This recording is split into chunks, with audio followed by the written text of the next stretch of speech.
کل نفس ذائقۃ الموت، اور یہ وعدہ الہی ہے، اور اللہ کا وعدہ جھوٹا نہیں ہوتا۔ ان اللہ لا یخلف المیعاد، اس نے جو کہا وہ پورا کیا۔ رب تعالیٰ نے فرمایا ہر جان کو موت کا مزہ چکھنا ہے، تو یہاں پر انسان کو نہیں کہا اللہ نے، کل نفس۔ نفس کسے کہتے ہیں؟ نفس میں ہر زندہ چیز آ گئی، اس میں صرف انسان نہیں، جنات بھی شامل ہوئے، دوسرے جانور، چرند پرند، کیڑے مکوڑے، سب اس کے اندر شامل ہوئے۔ جس کے اندر بھی جان ہے اس کو موت کا مزہ چکھنا ہے۔ اور اگر جان کے اعتبار سے درختوں کو مراد لیا جائے، نباتات، اس میں بھی اگر جان ہے تو انہیں بھی موت کا مزہ چکھنا ہوگا۔ گویا کہ اس کا حاصل مفہوم یہ نکلا، دنیا کی کوئی چیز باقی رہنے والی نہیں، سب فانی ہے۔ حتیٰ کہ انبیاء اکرام علیہ السلام جو رب تعالیٰ کے سب سے قریبی بندے ہیں، اس کی مخلوق میں سب سے عزیز ترین اس کو ہیں، انہیں بھی اللہ نے اس وعدے سے گزارا۔ انبیاء کو بھی اجل آنی ہے۔ اعلیٰ حضرت فرماتے ہیں انبیاء کو بھی اجل آنی ہے، مگر اتنی کہ فقط آنی ہے، مگر اتنی کہ فقط آنی ہے، پھر دوبارہ ان کی زندگی ویسی ہی جیسے تھی ویسے لوٹا دی جائے گی، لیکن ایک آن کے لیے تو موت آئے گی۔ اگر موت سے کسی کو بچنا ہوتا تو سب سے پہلے اللہ تعالیٰ اپنے حبیب پاک صلی اللہ علیہ وسلم کو اس سے مستثنا رکھتا، حتیٰ کہ حضور پاک صلی اللہ علیہ وسلم انسان ہیں، فرشتوں کو بھی موت سے آزادی نہیں دی گئی، فرشتوں کو بھی موت سے چھٹکارا نہیں دیا گیا، انہیں بھی موت کے راستے سے گزارا جائے گا۔ یہ اور بات ہے کہ ان کی عمریں طویل ہوں گی۔ جب قیامت کے قریب سور پھونکا جائے گا تو تمام ملائکہ اور فرشتوں پر بھی موت آئے گی۔ حد تو یہ ہے کہ ملک الموت جو سارے لوگوں کی روح قبض کرنے پر معین ہے، انہیں بھی موت آئے گی، ان کی بھی روح نکالی جائے گی۔ وہ رب تعالیٰ خود ان کی موت، ان کی روح قبض فرمائے گا، اور پوری دنیا جس کے سور پھونکنے سے فنا ہوگی وہ اسرافیل علیہ السلام ہے۔ اسرافیل علیہ السلام ایک فرشتے ہیں جن کے متعلق حدیث پاک میں ہے کہ وہ اپنے ہاتھ میں باجے کی طرح کی ایک چیز سینگ کے شکل کی ہے، اس کو لے کر وہ کھڑے ہی ہیں، ابھی بھی کھڑے ہیں۔ جیسے ہی انہیں حکم ہوگا اس کو پھونکنے کی تو وہ سور پھونکیں گے۔ سور میں شروع تھوڑی سی ہلکی ہلکی آوازیں آئیں گی، اور اس کے بعد وہ آواز بڑھتے بڑھتے بڑھتے دنیا میں اتنی پھیل جائے گی کہ اس آواز کی بنیاد پر جتنے بھی اس وقت دنیا میں ہوں گے سب کے سب پہلے بے ہوش ہوں گے، پھر مر جائیں گے۔ یہی قیامت ہے۔ تو سور پھونکنے والا فرشتہ اسرافیل علیہ السلام وہ اپنے ہاتھ میں سور لے کر منہ لگائے کھڑے ہیں، اتنے انتظار میں ہیں، ابھی حکم ہوگا تو ابھی پھونک دوں گا۔ تو جیسے ہی وہ سور پھونکیں گے کوئی چیز دنیا میں باقی نہیں رہے گی، ہر جان موت کا مزہ چکھ چکی ہوگی، چاہے وہ نباتات ہوں، پرند چرند، کیڑے مکوڑے، حیوانات، جنات، فرشتے، انسان، اس کے علاوہ جو کچھ بھی دنیا میں جان کی طرح سے باقی ہوگی سب کو فنا کیا جائے گا۔ حتیٰ کہ قرآن کہتا ہے پہاڑوں کو بھی اڑایا جائے گا، پہاڑوں کو بھی اڑایا جائے گا، ان کی جڑیں اکھاڑ دی جائیں گی، اور پہاڑ ہوا میں ایسے اڑ رہے ہوں گے جیسے پتنگے اڑتے ہیں، چھوٹے چھوٹے پتنگے جس طرح اڑتے ہیں۔ وَإِذَا الْجِبَالُ سُيِّرَتْ قرآن میں ہے۔ اور سمندروں کو بھی ختم کیا جائے گا، ان میں آگ لگا دی جائے گی، پانی میں آگ لگا دی جائے، سورج کو چاند سے ٹکرا دیا جائے گا، ہر تارا دوسرے تارے سے ٹکرا جائے گا، اور اس کے بعد جو بلاسٹ ہوگا، جو آگ لگے گی، اس کو ہم یہاں پر ایکسپلین بھی نہیں کر سکتے، بتا بھی نہیں سکتے۔ تو گویا کہ یہ ساری چیزیں فنا کی جائیں گی، حتیٰ کہ اور کوئی چیز اگر باقی ہے تو آسمان اور زمین، فرمایا گیا آسمان کو بھی زمین سے ملا دیا جائے گا، آسمان جو قائم ہے بغیر ستون کے اسے گرا دیا جائے گا، اور زمین جو پانی پر بچھی ہے یہ سب ہل جائے گی اور زلزلے آئیں گے۔ اذا زلزلت الارض زلزالہا، پھر اس کے اندر کی ساری چیزیں زمین نکال پھینکے گی۔ تو گویا کہ کائنات میں کوئی چیز، کسی بھی چیز کو قرار نہیں ہوگا۔ وہ اسرافیل جو سور پھونک رہے ہوں گے، آخری وہ جان ہوگی، اللہ انہیں بھی موت عطا کرے گا، انہیں بھی موت عطا کرے۔ بچا کون؟ ملک الموت بھی نہیں، اسرائیل علیہ السلام بھی نہیں، اسرافیل علیہ السلام بھی نہیں۔ سارے جب سو چکے ہوں گے، تنہا رب ذوالجلال کی ذات باقی ہوگی۔ کل من علیہا فان وَيَبْقَى وَجْهُ رَبِّكَ ذُو الْجَلَالِ وَالْإِكْرَامِ، جو کچھ بھی اس پر ہے سب فنا ہو جائے گا اور باقی رہنے والی ذات رب ذوالجلال کی ہوگی۔ صرف تنہا باقی خدائے قدیر و جبار وحدہ لا شریک لہ موجود ہوگا۔ اب اس کے بعد جب رب تعالیٰ کی مرضی ہوگی وہ پھر سے اسرافیل علیہ السلام کو اٹھائے گا۔ اب وہ دوبارہ انہیں سور پھونکنے کا حکم ہوگا، تب وہ پھر سے وہ سور پھونکیں گے تو آدم علیہ السلام سے لے کر قیامت تک جتنی جانیں آئی تھی سب کو پھر سے اٹھایا جائے گا۔ تو یہ موت کے برج سے ہر ایک کو گزارا جائے گا۔ اللہ فرماتا وَإِنَّمَا تُوَفَّوْنَ أُجُورَكُمْ يَوْمَ الْقِيَامَةِ، تم جو کچھ بھی یہاں کر رہے ہو یہ سب کا بدلہ قیامت پہ تمہیں مل کے رہے گا۔ تمہیں موت اسی لیے دی جا رہی ہے کہ دوسری دنیا میں تمہیں لے جانا ہے، یہاں سے تمہیں پاس کر کے دوسری دنیا میں لے جانا ہے۔ اور فمن زحزح عن النار وادخل الجنت فقد فاز، اے لوگو کامیاب تو وہ ہے جو اپنے اعمال کی بدولت جہنم سے بچ کر کے جنت میں چلا گیا، کامیاب وہ ہے قیامت کے دن۔ اور آگے رب فرماتا وَمَا الْحَيَاةُ الدُّنْيَا إِلَّا مَتَاعُ الْغُرُورِ، دنیا کی زندگی تو دھوکے کا مال ہے، دھوکے کا مال ہے۔ اس دنیا نے ہمیں ایسا غافل کر رکھا ہے، ایسا غافل کر رکھا ہے، اور اسی لیے قرآن کہتا الہاکم التکاثر حتی زرتم المقابر، یہ دنیا کی کثرت نے، بہت زیادہ مال نے تمہیں اللہ سے دور کر دیا ہے۔ اے لوگو جاؤ ذرا قبروں کو دیکھ آؤ، قبروں کی زیارت کر کے آؤ۔ قبروں کی زیارت پھول چڑھانے چادر چڑھانے کے لیے ہی نہیں، بلکہ اللہ کے حبیب صلی اللہ علیہ وسلم نے فرمایا فَإِنَّهَا تُذَكِّرُكُمْ بِالْآخِرَةِ، اس لیے زیارت کرو قبروں کی کہ تمہیں وہ تمہارا آخری وقت یاد دلاتی ہیں۔ کسی بھی قبر کے سرہانے پر کھڑے ہو جاؤ، اس کی پائنتی کھڑے ہو جاؤ، ذرا سوچو کہ اس میں سونے والا کون ہے، اس کی کیا تاریخ تھی، کتنا یہ یہاں پر جیا ہے، کتنے دن رہا دنیا میں، کیا کیا کھایا، کیا کیا پیا، کتنے لوگوں سے دوستی کیا، کون سا کام کرتا تھا۔ تمہارا ذہن گھوم جائے گا، اور ذرا اگر تم اپنے ہاتھوں سے اس کی مٹی ہٹاؤ گے تو ہڈیوں کے سوا کچھ نہ ملے، اور کچھ کی تو ہڈیاں بھی گل گئی ہوں گی۔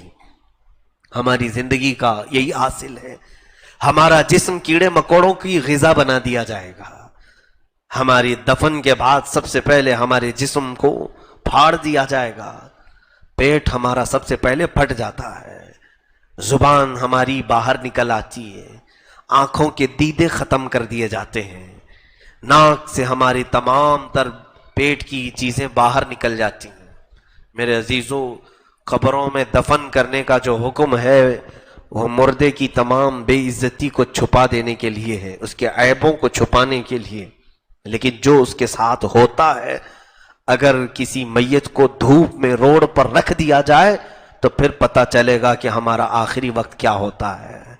مرنے کے بعد کسی لاش کو گرم سورج کے سامنے روڈ پر رکھ دو، 24 گھنٹے کے بعد اس کی لاش کے پاس سے گزرو، پھر اس کے بدن سے نکلنے والی تعفن سے تم بے ہوش ہو جاؤ گے۔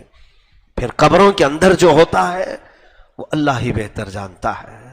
ہم موت سے غافل پڑے ہوئے ہیں، ہم موت سے بہت زیادہ غفلت کے شکار ہیں۔ میرے آقا کونین صلی اللہ علیہ وسلم فرماتے ہیں دن میں میں اپنی موت کو 70 بار یاد کرتا ہوں۔ جو کائنات کے آقا و مولا ہیں، جن میں 70 مرتبہ اپنی موت کو یاد کرتے ہیں، اور یوں ارشاد فرماتے میں ایک سجدہ کرتا ہوں تو مجھے یقین نہیں ہوتا کہ دوسرے سجدے تک میں زندہ رہوں گا بھی کہ نہیں۔ ہم نے تو کتنے کتنے 100 سال کے پلان بنائے ہیں.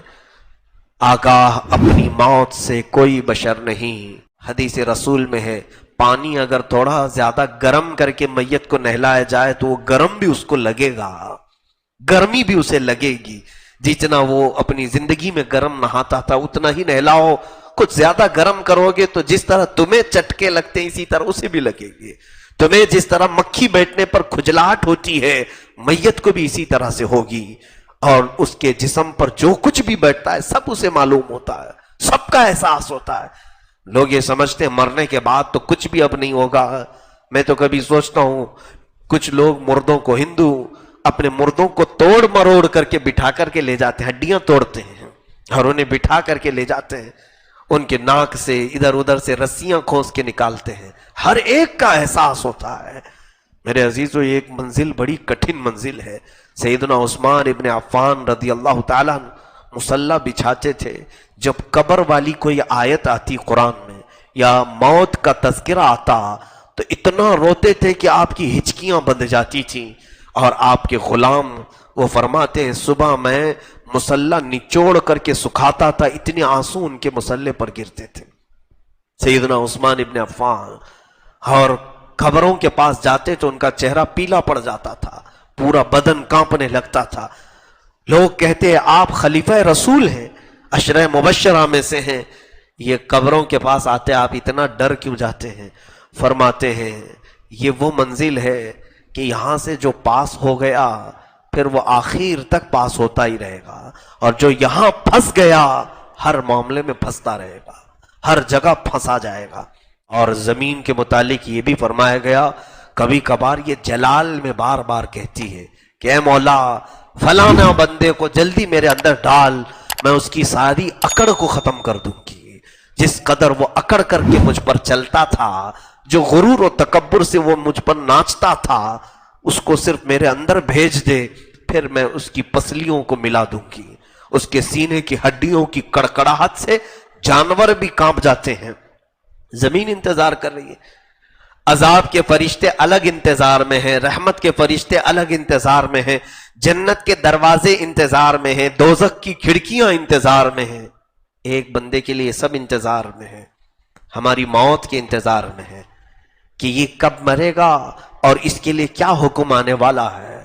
جیسے ہی موت ہوتی ہے سب کے سب مولا کے حضور اب التجا کرتے ہیں، اے رب آج اس کا انتقال ہوا، آج اس کی روح نکال لی گئی، ملک الموت نے اپنی ڈیوٹی پوری کر لی، آگے کا حکم تو فرما.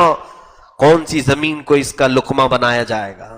زمین کا لقمہ اسے بنایا جائے، کون سی زمین کے حوالے اسے کیا جائے؟ وہ بھی حکم ہوگا. کس زمین پر ہم جانے والے وہ طے ہے، وہ طے ہے، پہلے سے طے ہے. اس کے علاوہ دونوں فرشتے بارگاہ الہی میں پوچھتے ہیں مولا کس کو اترنا ہے اس کی قبر پر، عذاب والے فرشتوں کو کہ رحمت والے فرشتوں؟ موت کے بعد یہ بھی آرڈر آئے گا. وہ بندہ خوش نصیب ہوگا جس کے لیے مولا رحمت کے فرشتے اتارتے ہیں، اور وہ بڑا ہی بد نصیب ہوگا جس کے لیے حکم آ جائے گا اے عذاب کے فرشتوں اتر جاؤ، کہ وہ خبیث جسم سے خبیث روح نکل چکی ہے اور اسے اس کے اعمال کا بدلہ چکھاؤ، اسے اس کے کرتوت کا بدلہ چکھاؤ. یہ سب تو ہمارے انتظار میں. کیا یہ حیرت نہیں ہے کہ موت سے بچنے کے لیے ہر کوئی دوڑ بھاگ کر رہا ہے؟ علاج، معالجہ، ڈاکٹر، طبیب، حکیم، دعا سب کچھ کر رہے ہیں. کس لیے کر رہے ہیں ہم؟ جیسے بیمار ہوتے ہیں جلدی سے جا کے علاج کرواتے ہیں کہ نہیں؟ ارے نہیں، جلدی ابھی مرنا نہیں ہے. جبکہ ہر ایک کو معلوم ہے موت تو آنی ہی آنی ہے. کوئی ایک بتاؤ موت سے کوئی بچا نہیں بچا؟ سب کو یقین ہے موت آنا ہے، مجھے بھی آنا ہے، آپ کو بھی آنا ہے. جو چیز سے بچنا ناممکن ہے اس سے بچنے کی ہر کوئی کوشش کر رہا ہے. لیکن عذاب دوزخ سے بچنا ممکن ہے، لیکن اس سے بچنے کی کوئی کوشش نہیں کرتا. اگر بندہ کوشش کر لے جائے تو دوزخ سے تو بچ سکتا ہے، موت سے کوئی نہیں بچے گا. تو موت سے بھاگنے کی بجائے دوزخ سے بھاگنے کی کوشش کیوں نہیں کرتے؟ جتنا علاج موت سے بچنے کے لیے تم خرچہ کرتے ہو علاج پر، کاش اتنی ہی محنت، اتنا ہی خرچہ دوزخ سے بچنے کے لیے کر لیا جاتا تو بہت ہی ہماری زندگی میں سکون کی نیند ہم سو سکتے تھے. آج ڈر اس بات کا ہوتا ہے میرے عزیزو. میں نے ابھی چند دنوں قبل ہل گیا تھا ذکر کی شب میں نے اس بات کو عرض کیا تھا. خواب کی تعبیر میں دیکھ رہا تھا, کسی صاحب نے خواب یہ بیان کیا کہ ہم نے اپنے رشتہ دار میں سے ایک صاحب ہمارے, ان کے باپ تھے دادا تھے جو بھی, خواب میں دیکھا کہ وہ آئے تھے, دھول میں اٹا ہوا چہرہ تھا, کالا دکھ رہا تھا. کیا تعبیر ہے, کیا تعبیر ہے. تو ہر ایک کی تعبیر الگ ہوتی ہے خوابوں کی. میں نے پوچھا کون تھے, کہا ہمارے جو بھی ان کے رشتہ دار فلاں تھے, پابند تھے, عبادت کرتے تھے, سب ٹھیک ٹھاک تھے, اور ہم نے ان کا جنازہ اٹھایا ہے, بڑی شان سے ان کو دفن کیا ہے. تو میں نے جب کتاب اٹھایا تو میرے ہاتھ کانپنے لگے. پڑھا میں تو یہ علامت تھی کفر پر موت ہونے کی. اللہ اکبر. کسی میت کو خواب میں اس حالت میں دیکھنا کہ اس کا چہرہ کالا ہے, روایت میں ہے کہ اس کی کفر پر موت کی علامت ہے. تو ڈر لگنے لگا. حج مسجدوں میں تو ہم آتے ہیں, موت آنی ہی ہے, آنی ہے, ہر ایک کو آنا ہے. کہیں ایسا نہ ہو کہ مولا ہمارے برے اعمال سے ناراض ہو کر ہمیں وہ کالی موت دے دے جس کے بعد چہرہ کالا ہی رہے گا. یوم تسود وجوہ, قرآن میں ہے قیامت کے دن کچھ چہرے کالے اٹھائے جائیں گے, اتنے کالے کہ رات سے بھی زیادہ کالے ہوں گے. ان کے کالے پن کو دیکھ کر دہشت طاری ہوگی. یہ کون لوگ ہوں گے جن کی موت کفر پر ہو گئی, ایمان پر موت نہیں ہوئی. عزیزان گرامی, اتنی خوش فہمی میں ہم آج جیتے ہیں, نمازوں کو چھوڑ کر بستروں پر ایسے لیٹے ہوتے ہیں. میں دیکھتا ہوں اتنے بڑے محلے میں اتنی بڑی مسجد خالی کیوں رہتی ہے؟ کیا مرنے کا کسی کو خوف نہیں؟ ابھی چند دن قبل ایک صاحب ان کا انتقال ہوا. کیسے جانتے ہیں آپ؟ 40 سال کی عمر ہے, بڑے بزنس مین تھے, بڑے بزنس مین. ان کے بچے ہمارے پاس آتے ہیں, کہا کہ ابا رات کو سوئے, صبح اٹھے ہی نہیں. اٹھنے کا معمول تھا صبح 8-9 بجے, لیکن اس دن وہ 11 بجے تک سوتے رہے. 11 بجے تو جب اماں نے اٹھانا چاہا تو جسم پورا ٹھنڈا تھا. دیکھ کر وہ گھبرائیں, ڈاکٹر کو بلایا گیا تو کہا رات میں ان کا انتقال ہو چکا ہے, بستر سے دوبارہ اٹھ ہی نہیں سکے. وہ جنازہ بھی میں نے دیکھا, رات کو نارمل کھانا کھا کر کے سویا ہوا آدمی صبح اٹھ ہی نہیں سکا. اے میرے عزیزو, کتنے مزے سے ہم فجر کی نمازیں قضا کرتے ہیں.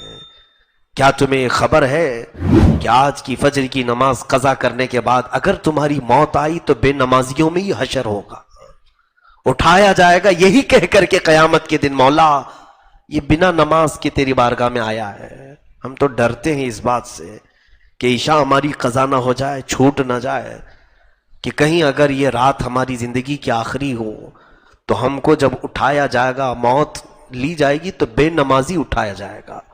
اور بے نمازیوں کے متعلق میرے آقا صلی اللہ علیہ وسلم فرماتے ہیں قیامت کے دن جہنم کا ایک دروازہ ہے, اس دروازے پر فرعون, حامان, شداد, قارون, ابو جہل, ابو لہب, ان کے نام لکھے ہوں گے. انہی ناموں کے ساتھ بے نمازی کا بھی نام لکھا ہوگا, انہی ناموں کے ساتھ اس کا بھی نام ہوگا. کیسے ہم اس طرح کی غفلت میں ہیں میرے عزیزو. موت ایک ایسی چیز ہے جو ہر بندے کو ہلا دیتی ہے, ہر بندے کی عبرت کے لیے کافی ہے. جب رسول کریم صلی اللہ علیہ وسلم موت کا تذکرہ کرتے تو صحابہ روتے اتنا کہ ان کی داڑیاں بھیگ جاتی تھیں, آنسوؤں سے داڑیاں تر ہو جاتی تھیں اپنے آخری وقت کو یاد کرتے ہوئے. ہم کیوں نہیں یاد کرتے؟ ہم کیوں اس منظر کو اپنے آنکھوں میں نہیں لاتے؟ کیا ہوگا جب ہمیں اٹھا کر کے ہلکے ہلکے لوگ لے کر چلے جائیں گے. 1000 میری خواہش نہ ہو تو بھی لوگ زبردستی لے جائیں گے. میں اس تنگ و تاریک قبر میں نہیں سونا چاہوں گا, پھر بھی مجھے دبا کر کے آئیں گے. میں کبھی نیچے سوتا نہیں, گدے پر سوتا ہوں, پھر بھی لوگ مجھے نیچے سلا کر آئیں گے. نہ لوگ مجھے تکیہ دیں گے, نہ گدا, نہ چادر, نہ بستر, کچھ نہیں دیتے. حتیٰ کہ وہاں مجھے نہ پانی دیا جائے گا نہ کوئی چیز. ہر چیز کا احساس تو مردے کو ہوگا, لیکن دنیا دیتی کچھ نہیں. پیسوں میں سے ایک سکہ بھی کسی کو نہیں دیا جاتا. کیا دیتے ہیں کسی کو؟ اس کی پسندیدہ چیزیں قبر میں رکھ دیتے ہیں کہ یہ چیز بہت پسند سے کھاتا تھا، مٹھائی رکھ دو اس کی قبر میں. کوئی کچھ نہیں دیتا. اگر سونے کے وقت ہاتھ ادھر ادھر نہیں پھیلتے، کنجسٹڈ جگہ ہو تو نیند نہیں آتی. وہاں تو قبر اتنی چھوٹی کھودتے ہیں، اس پر بھی سل لگا کر کے ٹائٹ کر دیتے ہیں تاکہ کروٹ بھی نہ لے، اور پھر باندھ کر کے سلایا گیا ہے، کھلا بھی نہیں رکھا جاتا. کفن کو ایسے کہ پیٹ پر بھی باندھا گیا ہے، پیروں پہ بھی باندھا گیا ہے، سر پہ بھی باندھا گیا ہے، پورا لفافے میں رکھ کر کے ہمیں لٹایا گیا. کس طرح سے ایک کنجسٹڈ جگہ پر اور کتنا تنگ لباس میں، ایک باریک لباس میں ہمیں ڈالا گیا. اس منظر کو یاد کرتے یقیناً میں اپنی کیفیت بتا رہا ہوں، بارگاہ الہی میں کبھی کبھار ڈر کر کے میں رات میں اٹھتا بھی ہوں، عرض کرتا ہوں کہ مولا بہت میتوں کو دیکھا قبروں میں جاتے ہوئے، قبروں کو بند کرتے ہوئے، آخری مرتبہ ان کے چہرے دیکھے اور ان کے چہروں کو دیکھ کر ایک ہیبت بھی طاری ہوتی ہے. کتنے بے بس ہیں یہ. کبھی جب طاقت تھی تو مکہ بھی آزماتے تھے، جب زبان چلتی تھی تو ہر ایک کو چھلنی بھی کرتے تھے. کتنے خاموش ہیں یہ لوگ. آج ان پر لوگ مٹی ڈال رہے، کسی کو بولتے تک نہیں. اتنے بے بس ہیں یہ کہ ان کو کچھ بھی ہلایا جلایا جائے یہ کسی کو ڈانٹتے بھی نہیں، کسی کو اف تک نہیں کہتے. اور لوگ بڑے مزے سے ان پر تختیاں بند کر کے، وہ دوست بھی غائب ہوتے ہیں جو ان کے لیے رات رات بیٹھتے تھے. 5 منٹ کوئی قبر کے پاس بیٹھتا نہیں. ہماری قبر کی پہلی رات کیسی ہوگی، دوسری رات کیسی ہوگی، تیسری رات کیسی ہوگی. وہاں صرف اور صرف ملائکہ سے ہمارا آمنا سامنا ہے، کسی سے نہیں. ہماری کیے ہوئے کی تمام چیزیں انہیں بتانا ہے، ان کی مار کھانا ہے، یا ان کے کوڑے یا ان کے بھالے یا ان کے گرز جو لوہے کے وہ سینے پر مارتے ہیں تو 2 میل اندر جاتا ہے، 2 میل اندر جاتا ہے. وہاں سے وہ کھینچتے ہیں، نکالتے. یہ تمام کیفیات کو ہمیں جھیلنا ہے. اس لیے دعا یہی کیا کرو کہ مولا موت سے چھٹکارا تو ہے نہیں لیکن اچھی موت عطا فرما دے. اس کے بعد تو سکون ملے. اس دنیا میں کون سا سکون ملا. اسی لیے ہم بار بار دعا کرتے ہیں کہ میں نے دیکھا ہے سارے قبرستانوں، بہت قبرستانوں میں گیا، بہتوں کے جنازے پڑھا ہے، دفن میں بھی شریک رہا، لیکن میری زندگی میں نے صرف ایک ہی قبرستان کو دیکھا جہاں زندہ بھی سونے پر فخر کرتا ہے، وہ جنت البقیع ہے. میرے آقا کا پڑوس قبرستان ہے. ایسا ہے کہ میں دن میں بھی وہاں گیا، رات میں بھی گیا. اتنا با رونق قبرستان کہ سچ بتاؤں ابھی اگر کہہ دیا جائے کہ لیٹ جاؤ تو خوشی سے میں لیٹ جاؤں.